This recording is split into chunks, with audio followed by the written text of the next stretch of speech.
नमस्कार दोस्तों, कैसे हैं आप सब? उम्मीद करती हूँ कि आप सब बहुत अच्छे होंगे। आज हम बात करते हैं सफला एकादशी व्रत कथा के बारे में और साथ ही सफला एकादशी अगर आप व्रत करती हैं तो कुछ नियम है जो कि आप ज़रूर से ज़रूर करें और अच्छे से व्रत आपको करना है। यानी आपको उस दिन अनाज नहीं खाना है। अगर फलाहार में करती हैं तो आपको अच्छा खासा लाभ भी मिलेगा और फलाहार से ही अगर कहा जाता है और अगर व्रत करती हैं तो पूर्ण फल आपको मिलता है। लेकिन अगर आप व्रत नहीं रखती हैं तो भी कुछ नियम ज़रूर से ज़रूर करें। चावल नहीं खाना चाहिए, साथ ही लहसुन प्याज बिल्कुल भी आपको नहीं खाना चाहिए और पूजा ज़रूर करें, विष्णु भगवान का पूजन करें और साथ ही कथा ज़रूर सुनें। इससे आपको कई गुना लाभ मिलेगा और जिसका नाम में ही सफला है, तो सफला एकादशी के दिन हर कार्य आपको सफल होगा। तो जो भी मन में कामना है, उस कामना के साथ अगर ये व्रत को आप नियम पूर्वक करती हैं, तो कई गुना लाभ आपको ज़रूर मिलेगा। तो चलिए आज की वीडियो में जानते हैं सफला एकादशी का व्रत कथा के बारे में। पौराणिक मान्यता के अनुसार प्राचीन काल में चंपावती नगर में महिष्मान नाम का एक राजा अपने 4 पुत्रों के साथ रहते थे। उसका बड़ा पुत्र लुम्पिक महापापी और दुष्ट था। वह हमेशा देवी देवताओं की निंदा करता था। एक दिन राजा ने क्रोध में आकर उसे राज्य से बेदखल कर दिया था। इसके बाद लुम्पिक जंगल में रहकर मांसाहार खाकर अपना जीवन यापन करने लगा। ऐसा कहा जाता है कि कभी-कभी अनजाने में भी प्राणी ईश्वर की कृपा प्राप्त कर लेता है। ऐसा ही लुम्पेक के साथ भी हुआ। एक बार भीषण ठंडी के कारण वो बहुत सो नहीं पाया, रात भर वो सो नहीं पाया क्योंकि रात भर ठंड में वो काँपता रहा, जिसके कारण वो मूर्छित हो गया। उस दिन पौष माह के कृष्ण पक्ष की 10वीं तिथि थी।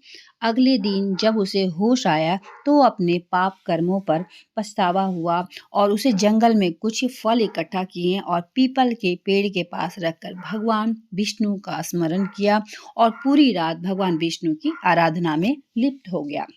और जाने अनजाने ही वो सफला एकादशी का जो व्रत था वो पूरा कर लिया।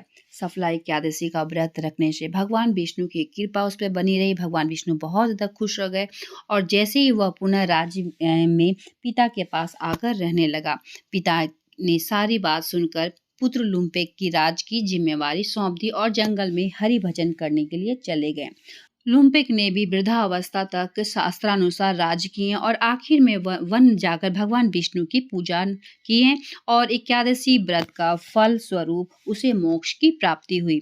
ऐसा मान्यता है कि सफला एकादशी का व्रत रखने से व्यक्ति के सभी कार्य सिद्ध हो जाते, हर मनोकामना पूर्ण होता है। जिस तरीके से जाने अनजाने लुम्पिक ने जो सफला एकादशी का व्रत कर लिया था और उसके हर मनोकामना पूर्ण हो गया, तो इसी तरीके से अगर आप व्रत रखती हैं तो कथा ज़रूर से ज़रूर सुनें और अगर व्रत नहीं रखती हैं तो कुछ नियम है जो कि मैंने बताया कि अगर चावल आप नहीं खाती हैं, एकादशी के दिन वैसे भी चावल नहीं खाया जाता है, चावल ना खाएं, लहसुन प्याज ना खाएं, फिर भगवान विष्णु का पूजन ज़रूर से ज़रूर करें और इस दिन तुलसी माँ को एक दीपक ज़रूर अर्पित करें क्योंकि रविवार के दिन एकादशी है और रविवार के दिन माता तुलसी को छुआ नहीं जाता है, तो आप दूर से ही पूजन करें, परिक्रमा करें, लेकिन छूना नहीं चाहिए, तोड़ना नहीं चाहिए, ठीक है? तो इन सब बातों को ध्यान रखें। अगर आप व्रत नहीं भी करती हैं, तो अगर ऐसा करती हैं और कथा सुनती हैं, तो आपका हर कार्य सफल होगा, चाहे गृहस्थी को लेकर हो या फिर नौकरी को लेकर हो, विवाह को लेकर हो, किसी भी क्षेत्र में अगर आपकी मनोकामना अधूरी है, पूरा नहीं हो पा रहा है, तो हर एक कार्य जो है वो सफल होगा क्योंकि इस एकादशी में ही सफला नाम छुपा हुआ है। तो सफला एकादशी के दिन हर मनोकामना पूर्ण होता है। तो उम्मीद करती हूँ कि ये वीडियो कहीं न कहीं आपको हेल्प ज़रूर करेगा। मिलते हैं एक नए वीडियो के साथ, तब तक के लिए धन्यवाद।